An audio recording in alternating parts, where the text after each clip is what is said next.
বিগত 16 বছর যাবত। পাশাপাশি ব্যক্তি পর্যায়ে আসলে এমনভাবে ফ্যাসিবাদ এবং স্বৈরতন্ত্র মানে জাতাকলে পিষ্ট ছিল সবাই। ঢাকা বিশ্ববিদ্যালয়ে আসরের পরে এই রমজান মাসেই 2-3 বছর আগে সেখানে ইফতারের আয়োজন, ছোট আসরের আয়োজন, সেখানে পর্যন্ত গিয়ে হামলা। তারপরে আমরা দেখেছি যে শ্রমিকদের উপরে নির্বিচারে গুলি বর্ষণ চট্টগ্রামে, এই 3-4 বছর আগের ঘটনা। তো প্রত্যেকটা রমজানেই মোটামুটিভাবে, এবং দ্রব্যমূল্য যেভাবে করে চড়াও হতো সেটা মোটামুটিভাবে সরকার এবার নিয়ন্ত্রণে রাখতে পেরেছে। আর আপনি যেটা বললেন, আসলে আমরা তো এখন একটা পলিটিক্যাল পার্টি, একটা সময় পর্যন্ত মোটামুটিভাবে সবাই মিলে ফ্যাসিবাদের বিরুদ্ধে একটা জিনিসের বিরুদ্ধে ছিলাম। আর এখন যেহেতু একটা রাজনৈতিক দল হিসেবে আত্মপ্রকাশ করেছি মাসখানেক হলো, 28শে ফেব্রুয়ারি থেকে আজকে 30শে মার্চ। তো বাকবিতণ্ডা আসলে পলিটিক্যাল রেটরিক থাকতে পারে, বাকবিতণ্ডা থাকতে পারে। পুরাতন রাজনৈতিক সংস্কৃতি থেকে যেহেতু আমরা উত্তরণের কথা বলছি, সেখানে আমাদেরও কিছু জায়গাতে হয়তো বা বিচ্যুতি আছে। ওগুলো কেউ সমালোচনা করলে আমাদের দলীয় ফোরামে, ইনহাউস ফোরামে আলাপ আলোচনা হচ্ছে এবং আমরা শুধরে নেবার চেষ্টা করছি।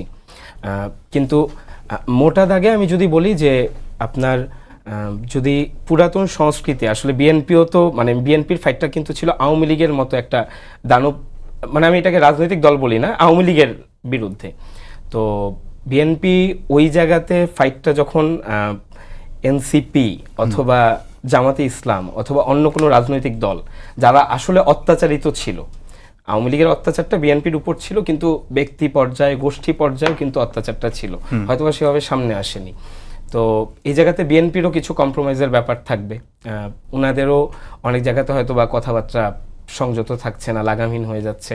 আমরা তো আসলে রাজনৈতিক মাঠে দলীয়ভাবে নতুন, কেউ ছাত্র সংগঠন করবার অভিজ্ঞতা আছে, আর অন্যান্য একটা দল থেকে, জাতীয় পর্যায়ের দল থেকে কেউ আসা। বেশিরভাগই আমরা ছাত্র সংগঠন বা ব্যক্তি পর্যায়ে স্বতন্ত্রভাবে কাজ করেছেন, আমরা মিলে দলটা গঠন করে। একই কথা কিন্তু আমি বলেছি যে বিএনপির প্রতিদ্বন্দ্বিতা ছিল আওয়ামী লীগের বিরুদ্ধে। ভাই যেভাবে করে বললেন যে মানুষ কিভাবে করে নিবে, পাশাপাশি আমি বলবো বিএনপিও আসলে কতটা সফট, বিএনপিও নিতে পারবে কিনা।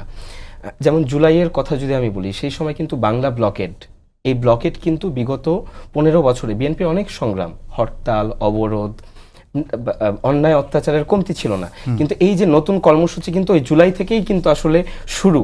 আমি যদি বলি যে নতুন রাজনৈতিক বন্দোবস্ত, আমি যদি বলি যে নতুন রাজনৈতিক কর্মসূচি, আপনি কিন্তু জুলাইয়ের ওই সময় থেকেই, হাসিনার শেষ দিনগুলো থেকেই কিন্তু শুরু, আপনি যদি দেখেন। আর আরেকটা আপনি কথা কি যেন বলছিলেন, যে আপনারা অনেক ক্ষেত্রে রিজিড থাকতে চাচ্ছেন। রিজিড এখন ভাই ভালো বলেছেন যে আর্টিকেল 66 এর রেফারেন্স দিয়েছেন, আর্টিকেল 7 এর রেফারেন্স দিয়েছেন। অধিকাংশ রাজনৈতিক দলের যে রেফারেন্সটা দিলেন, আওয়ামী লীগও সব সময় 45টা নিবন্ধিত রাজনৈতিক দল থাকলে পরে 25টা বা 26টাকে নির্বাচনে নিয়ে তারা সব সময় বাইরে এই কথাটাই বলতো যে অধিকাংশ রাজনৈতিক দল নির্বাচনে এসছে, সুতরাং এই জায়গাতে ইনক্লুসিভ ছিল নির্বাচন। আওয়ামী লীগের মুখে ঠিক এই কথাটাই শোনা যেত যে অধিকাংশ রাজনৈতিক দল। এখন রাজনৈতিক দলগুলো আসলে মানুষের জন্য কতটা নিবেদিত বা মানুষের জন্য কতটা করছে, মোশাররফ ভাইয়ের নিশ্চয়ই খেয়াল থাকবে, আমরা সেই সময় কিশোর বা তরুণ, কিন্তু 1/11-এর সময় যদি আমি স্মরণ করি, ওই সময় কিন্তু সংস্কারটা একরকম মানে অশ্লীল একটা বাক্যে পরিণত হয়েছিল। কিন্তু ওই সময় আপনার 1/11-এর সময় কিন্তু বিএনপি বিগত 3-4 বছর আগ থেকে কিন্তু সংস্কারের কথা এখন বলছেন, 31 দফা দিয়েছেন।